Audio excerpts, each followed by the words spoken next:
Students, यहाँ पे हमने जो स्टडी करना है वो स्टडी करेंगे factor affecting the refractive index. कौन कौन से फैक्टर्स हैं जो रिफ्रैक्टिव इंडेक्स को इफेक्ट करेंगे। नंबर वन तो आपके पास आ जाएगा nature of medium.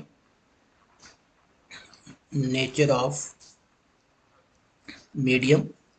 Number two में हम डिस्कस करेंगे temperature, what is the effect of temperature. और नंबर थ्री में हम डिस्कस करेंगे वेवलेंथ। तो ये तीनों फैक्टर्स को हम यहाँ पे स्टडी करेंगे कि किस तरह से जो रिफ्रैक्टिव इंडेक्स है वो चेंज करेगा टेम्परेचर के साथ और वेवलेंथ के साथ और मीडियम के साथ।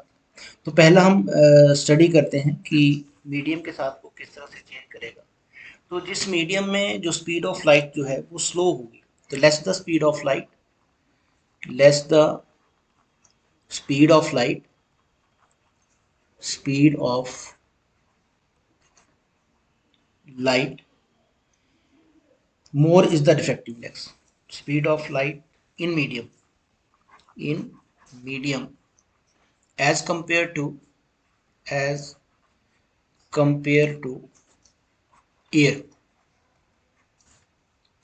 In that case, more is the refractive index. More is the refractive index. अब तीन मीडियम को हम यहाँ पे स्टडी करते हैं। फर्स्ट में एयर ले लेता हूँ, सेकंड मीडियम हम ग्लास ले लें यहाँ पे, थर्ड मीडियम जो है वो वाटर, और एक और मीडियम ले लेते हैं डायमंड। तो एयर के अंदर जो स्पीड ऑफ लाइट होगी दैट इज सी, वो मेरे पास क्या आएगी 3 × 10⁸ मीटर पर सेकेंड। मीन्स सी जो है वो आपकी मीटर पर सेकेंड में है। ग्लास के अंदर यही स्पीड लाइट की क्या हो जाती है 2 × 10⁸। वाटर के अंदर 2.25 × 10⁸। और डायमंड के अंदर जो स्पीड होती है लाइट की वो 1.245 × 10⁸ मीटर पर सेकेंड। अब देखो यहाँ पे, तो रिफ्रैक्टिव इंडेक्स क्या होगा, रिफ्रैक्टिव इंडेक्स क्या कहा उसने, less the speed. Less speed किस में है, सबसे लेस स्पीड जो है वो डायमंड में है।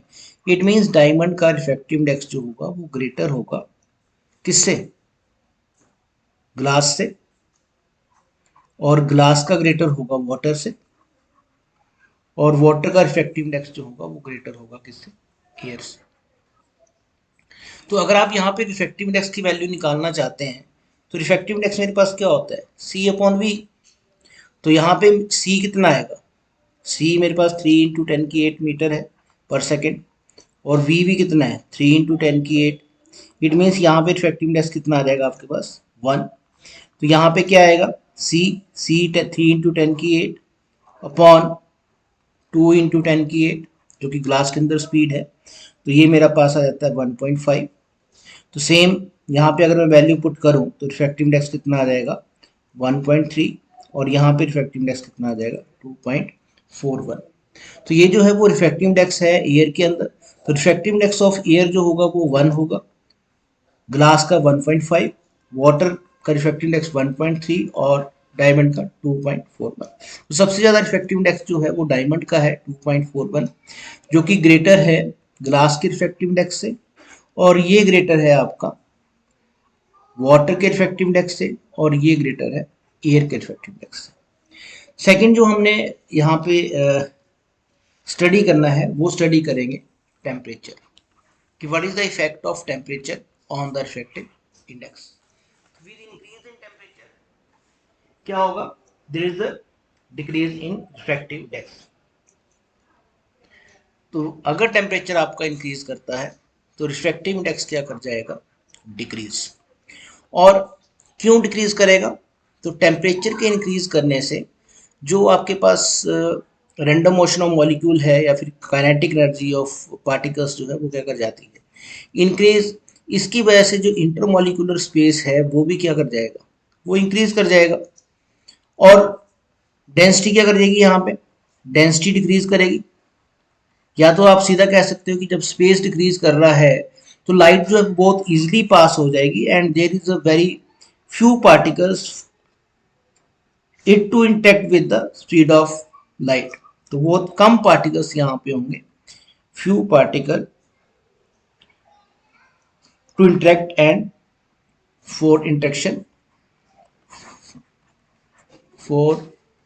interaction and speed of light increase, and speed of light जो है वो इंक्रीज कर जाएगी, स्पीड ऑफ लाइट इंक्रीजेस, क्योंकि स्पेस बहुत ज़्यादा हो गया, काइनेटिक एनर्जी बढ़ने से डेंसिटी कम हो गई।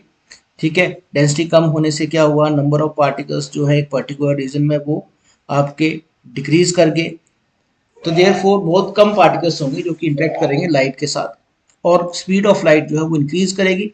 और स्पीड ऑफ लाइट जिस मीडियम में ज़्यादा होती है तो उसका रिफ्रैक्टिव इंडेक्स भी क्या होगा, जिस मीडियम में स्पीड ऑफ लाइट ज़्यादा होगी उसका रिफ्रैक्टिव इंडेक्स जो होगा वो क्या होगा, कम। ये हमने अभी स्टडी किया था प्रीवियस में। क्लियर। तो ये तो इफेक्ट था टेम्परेचर का।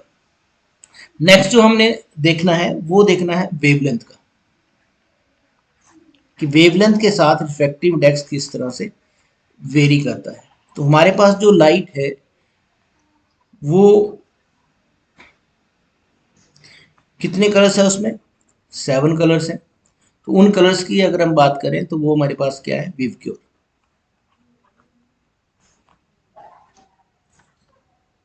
अब इन सभी कलर्स में जो मैक्सिमम वेवलेंथ है वो रेड की वेवलेंथ जो है वो मैक्सिमम है,